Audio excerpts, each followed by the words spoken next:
Waalaikumsalam. Ya, silakan dulu. Duduk ya Pak. Ya, silakan. Oke, tadi gimana kesini perjalanan lancar? Alhamdulillah lancar. Oke, kita kenalan dulu kali ya. Oke, perkenalkan saya Ilham Nova Ramadan. Di sini saya sebagai konselor. Kamu namanya siapa? Kalau kita boleh kenal. Perkenalkan, nama saya Najwa Zara, biasa dipanggil Wawa. Oke, berarti saya bisa nih panggil kamu Wawa. Bisa Pak. Oke, kamu bisa panggil saya Pak atau Kak ya, bebas. Nah, kamu di sini nggak usah khawatir. Oke, saya mau tanya dulu ke kamu. Kamu udah tahu tujuan kamu kesini mau apa? Buat sekedar sharing. Oke, berarti kesini kamu mau cerita-cerita aja gitu ya? Oke, saya ngerti. Oke, pokoknya kamu di sini jangan panik, jangan takut, jangan bingung lah. Pokoknya sekarang apapun yang kamu ucapin itu semuanya bakal jadi rahasia aja nih kita berdua sama Allah pastinya. Nah, kamu tenang aja, kamu bisa terbuka sama saya. Pokoknya apapun yang sudah kamu ceritakan hari ini ataupun kedepannya mungkin kita bakal ketemu di pertemuan selanjutnya. Nanti kamu bisa cerita bebas ke saya, kamu bisa terbuka tanpa rasa takut. Oke, nah sekarang saya boleh tanya nih, kamu kesini atas rekomendasi siapa? Atau kamu dapat tahu dari mana gitu? Kebetulan kemarin teman saya kesini buat sharing. Oh iya, teman kamu. Kalau boleh tahu atas nama siapa yang pernah kesini? Ada saksi Pak. Oh, Sasi. Iya, saya ingat. Soalnya minggu lalu si Sasi benar dia udah habis dari sini, dia juga sharing sih tentang perkuliahan kalau si Sasi juga. Kamu kalau ini mau cerita tentang perkuliahan juga atau gimana? Iya Pak sama. Oh, oke. Kalau dari informasi yang sudah saya dapetin sih, memang Sasi juga konseling ke sini dan juga dia akan merekomendasikan saya ke kamu. Katanya dia mau sharing cerita nih kayak dia ngomong tuh ke saya waktu itu, wah nanti kayaknya saya mau bawa teman saya deh ke sini. Tapi ternyata kayaknya kamu dulu kan ke sini dibanding Mas Sasinya. Oke, kalau gitu kita mau lanjut aja. Iya boleh Pak. Oke, kita sebelum lanjut kita doa dulu kali ya biar lebih tenang, biar kamu lebih happy, biar ceritanya nggak takut-takut atau mungkin bisa kamu lebih happy atau gimana. Kita berdoa dulu ya. Berdoa berdasarkan kepada saya masing-masing, berdoa dulu.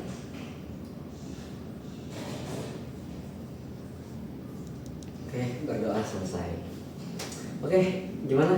Saya mau lihat tahu cerita kamu tentang apa yang mau kamu sharing hari ini. Sama kayak yang pengen kasih ceritain sih Pak. Jadi saya mengenai perkuliahan, apalagi saya udah masuk ke semester tua, saya takut untuk menghadapi apa yang seharusnya terjadi nanti di semester yang akan datang. Jadi saya itu belum memulai semester tersebut, tapi saya udah berpikir buat saya nggak bisa ngelewatin. Kalau boleh tahu nih, hal-hal yang ada di depan kamu yang seperti yang kamu bilang tuh seperti apa? Kayak skripsi atau bentar lagi saya akan terjun ke lapangan magang, terus nanti saya harus KKN, kayak gitu-gitu sih Pak. Oke. Ya mau wajar sih kalau misalkan dari semester tua, apalagi di semester 6 tuh yang biasanya sebentar lagi ya di semester 7 ya. Kalau PLP gitu-gitu segala macam ya. Magangnya juga. Oke. Kalau boleh saya tahu nih, kan kamu sudah nyebutin tuh ketakutan kamu tentang itu. Kalau misalkan tentang skripsi nih saya tanya dulu, apa sih yang bikin kamu takut tentang skripsi? Saya belum, maksudnya kurang jago untuk menulis. Terus juga saya takut dapat dosen yang terlalu sibuk dan susah dihubungin. Terus juga saya takut buat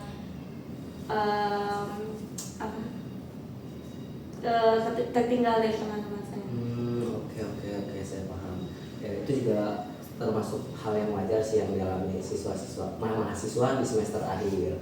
Oke, misalkan nih kamu sudah ada di tahapan skripsi, kan tadi kamu cuma ngebayangin, padahal kamu belum menjalani. Tapi coba kamu bayangin tentang skripsinya itu. Apa sih yang sebenarnya akan kamu lakukan kalau misalkan kamu mengerjakan skripsi tersebut dibandingkan kamu cuma takut gitu? Maksudnya apa yang akan saya lakukan? Tentang skripsi kan kamu tadi bilang kamu takut ngerjain skripsi. Oke, sekarang kita putar. Kalau misalkan kamu dari fase mengerjakan skripsi, kan ketakutan gak cuma didiemin aja. Untuk meredakan ketakutan itu, apa yang akan kamu lakukan? Ya, saya ya akan mengerjakan itu pelan-pelan sesuai kemampuan saya. Kalau saya nggak bisa, saya bakal pasti butuh bantuan teman-teman lingkungan saya, terus juga minta bantuan dari dosen-dosen. Oke. Ya, itu sebenarnya kamu udah menyadari loh. Sebenarnya kamu udah menyadari kalau misalkan kamu memiliki potensi itu. Cuma kamu kembali lagi terlalu takut akan ketidakbisaan, akan ketertinggalan. Apalagi kamu tadi udah mention tuh kamu takut ketertinggalan dibanding teman-teman kamu. Emang kalau saya tanya, apa sih kamu ngerasanya mereka memiliki kelebihan apa dan kamu memiliki kelebihan apa sehingga kamu ada rasa takut tertinggal gitu? Saya merasa kalau dibandingin dengan teman-teman saya merasa saya lebih, menurut saya ya, saya merasa lebih rajin dibanding teman-teman saya, karena setiap ada tugas kelompok tuh saya selalu memulai duluan untuk mengerjakan hal tersebut. Terus juga saya yang mengatur, misalkan si A ngerjain ini, si B ngerjain ini, saya ngerjain bagian apa. Jadi saya mengatur semua itu supaya mereka pada tahu kerjanya itu harus ngapain. Oke. Kalau saya lihat sih kamu sebenarnya kesadaran kamu tuh udah cukup baik. Tinggal tindakannya aja. Oke, kembali lagi, tindakannya tuh harus lebih kuat. Motivasi dalam diri kamu tuh jangan kalah dibanding takutnya. Jadi kamu tuh jangan cuma takut aja, tapi kamu kan udah punya tuh tadi langkah kecil. Kayak misal pas saya tadi tanya tentang skripsi, kamu mulai ngerjain. Kalau kamu nggak tahu, nanya ke teman atau sharing dengan dosen, itu kan bisa tuh. Berarti kamu udah memiliki, bahkan kamu udah memiliki solusi sendiri untuk menyelesaikan permasalahan kamu. Oke, sekarang kalau skripsi itu kan memang pasti akan dihadapi ke depannya. Kalau selain skripsi, tadi kan kamu mention juga tentang pekerjaan ya. Kalau boleh tahu, kalau tentang pekerjaan, kamu takutnya tuh kenapa? Saya takut, memang yang sekarang kuliah saya ini di bidang saya suka, tapi saya takut buat nggak dapetin apa yang saya mau bidang tersebut. Apalagi saya dapetinnya dengan waktu yang lama, dari tentang waktu kuliah wisuda sampai ke dapat kerja. Oke. Saya mau nanya dulu, saya lupa tadi di awal saya mau nanya. Kamu dari jurusan apa di kuliah sekarang? Kebetulan saya dari pendidikan guru sekolah dasar. Oh, berarti kamu ingin ngajar ya? Pasti keinginan kamu ingin jadi guru gitu. Benar. Oke. Kan kamu bilang takut tadi ada gap di saat setelah kamu lulus itu, betul? Kalau nantinya misalkan kamu udah lulus wisuda, kamu takut tuh ada malah waktu kosong yang terlalu lama gitu. Oke, berarti kamu takutnya itu lebih ke setelah kuliah langkah selanjutnya apa? Iya. Oke, saya mau tanya juga, kamu udah punya rencana belum? Selain kamu pasti takut tuh, tapi kamu udah punya rencana belum? Rencana kecil apa yang akan kamu lakukan untuk kamu bisa ngejar kerjaan kamu nantinya? Kayak misalkan contohnya, kalau saya dulu nih, sebelum saya jadi konselor, saya juga kan pasti ada pendidikan. Sama saya seperti kamu, saya juga ada ketakutan, takut terlalu nggak bisa ngikutin dari jurusan saya, yang dimana jurusan saya BK. Saya takut malah nggak jadi apa-apa, karena kan dulu di peluangnya tuh kalau BK kecil katanya. Tapi setelah dijalanin, saya punya plan, yang dimana plannya saya tuh kayak saya rencanain, saya setelah lulus nih, saya akan misalkan saya akan melanjutkan program pendidikan kayak P3 gitu. Nah, nanti saya lanjutkan, setelah itu saya baru tuh mulai buka sesi konseling seperti sekarang ini. Awalnya tuh saya cuma dari mulut ke mulut aja, kayak dari saudara-saudara yang mau konseling agar ilmu saya ini bermanfaat. Nah, nantinya ilmu yang saya sampaikan ini bisa bermanfaat dan ya bisa digunakan untuk saya bekerja. Nah, itu kan dari contoh saya. Langkah kecil apa yang udah kamu lakuin?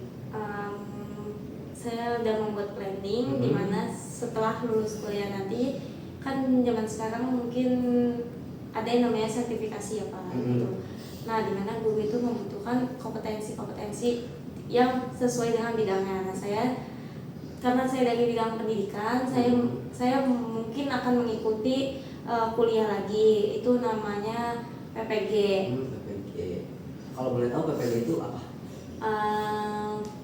Apa ya Pak? Kayak program kejuruan tentang guru gitu ya? Iya Pak. Oh, oke. Profesional guru gitu. Oke. Pokoknya di kuliah tersebut itu kita lebih banyak ngajar, membuat media aja. Jadi kita bisa lebih terampil pada saat terjun ke lapangan pas sudah kerja itu. Oke. Itu langkah kecil yang sudah kamu lakuin. Contohnya menyiapkan untuk kamu bisa lanjut ke PPG itu. Iya. Oke, itu udah sangat bagus sih rencana kamu. Oke, sebenarnya selain itu ada nggak sih ketakutan tentang pekerjaan lain yang kamu alami? Itu kayak takut apa selain takut ada gap? Karena menurut saya ya, guru itu kan gajinya kecil ya. Di negara kita ya. Iya, tapi kan di Jakarta ini udah masuknya udah lumayan apa sih, udah makmur guru-guru di Jakarta, tapi tidak dengan daerah lain. Yeah. Terus abis kayak gitu saya takut dimana saya bakal dapat sekolah di luar Jakarta, yang dimana pasti ongkosnya akan lebih besar dan akan mengeluarkan dana yang lebih besar gitu. Saya takut misalkan di Jakarta saya tidak kebagian rezeki buat ngajar di Jakarta, lalu saya harus berpindah ke daerah entah Depok atau Bogor gitu, saya takut. Oke. Dari cerita yang udah kamu jelasin nih, dari yang skripsi, dari yang pekerjaan, saya nangkepnya tuh kamu tuh takutnya sebelum ngelakuin, kamu udah memiliki ketakutan.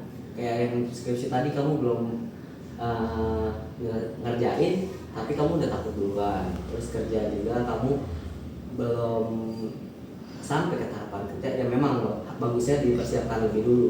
Cuman kamu ketakutannya tuh kayak lebih tinggi karena kamu sudah sampai mikirin tuh, takut rezekinya nggak ada, takut yang ini beda ini daerah ini beda pendapatan. Oke, itu hal yang sangat wajar sih menurut saya. Kamu ngerasa ketakutan kamu ini sebagai beban atau enggak sih menurut kamu?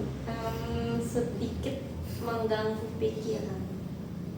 Contohnya apa yang biasanya muncul kalau kamu takut? Apa yang muncul di pikiran kamu tentang ya kerja skripsi itu? Apa yang muncul di pikiran kamu?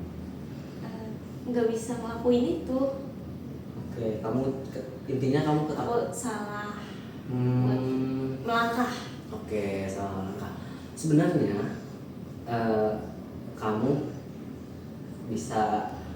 kamu tuh memiliki harapan yang cukup, kamu memiliki kesadaran diri cukup baik tentang diri kamu. Dari awal kamu sudah memiliki solusinya sendiri. Kalau misalkan takut skripsi, kamu ngerjain, sharing-sharing. Kalau kamu pekerjaan, kamu udah nyiapin bahwa kamu setelah kuliah nanti akan lanjutin PPG. Nah, oke, berarti kamu udah memiliki kesadaran tentang diri kamu sendiri, gitu. Oke, menyangkut hal-hal yang sudah kamu ceritakan tadi nih, kan udah banyak juga nih kita sharing cerita-cerita tentang diri kamu atau tentang apa. Ada lagi yang kamu mau ceritain atau yang sedang kamu pikirin gitu tentang permasalahan apa? Bebas, kayak pertemanan kamu mungkin yang kan tentu ya, kalau misalkan semester akhir tuh kadang pertemanan lebih ngerucut. Setahu saya di pengalaman saya sih seperti itu, pertemanan lebih ngerucut, yang dimana kadang pertemanan ini bisa membuat kita overthinking. Ini Pak, apa kalau tahu? Tapi masih tentang kuliah sih. Iya, boleh silakan. Saya punya dosen pembimbing saya, dimana dosen itu tuh namanya dosen pembimbing kan, harusnya membimbing, tapi ini kita terkadang ada waktu-waktu dimana kita membutuhkan bimbingannya tapi tidak hadir gitu. Cuma yang jadi masalah nanti kedepannya itu dosen pembimbing saya sama dosen pembimbing akademik saya sama dosen pembimbing untuk skripsi saya akan bekerja sama. Nah, balik lagi sih takutnya mengenai itu, takut kedua belah pihak ini nggak bisa bekerja sama dengan baik, terus nanti jadi saya yang jadi korban. Ngerti, intinya kamu takut nanti di akhir semester malahan kamu kesusahan sendiri karena nggak ada kerjasama antara dosen pembimbing dengan dosen pembimbing skripsi kamu gitu. Oke, ngerti. Selain itu ada lagi yang mau kamu ceritain atau gimana? Atau saya mau nanya nih terakhir, mungkin kalau mungkin setelah dari sesi konseling ini langkah kecil apa selanjutnya yang akan kamu lakukan? Mungkin saya akan membuat planning ketakutan saya dan solusi saya menghadapi ketakutan tersebut. Oke, itu udah cukup baik. Berarti kamu udah memiliki kesadaran, kamu udah menentukan sendiri nih arahnya apa yang kamu inginkan. Oke, baik. Oke, kamu masih ada yang mau diceritain lagi atau kita sharing tentang apapun, kayak tentang pacar mungkin atau apa, kamu bisa cerita ke saya, mungkin lagi ada permasalahan atau gimana? Atau kalau nggak ada pun tidak apa-apa. Selama ini paling yang jadi beban ya itu cuma kuliah. Beban akademik aja ya? Oh iya, sama ini. Saya kan mau semester 7 ya. Iya. Menurut Bapak nih ya.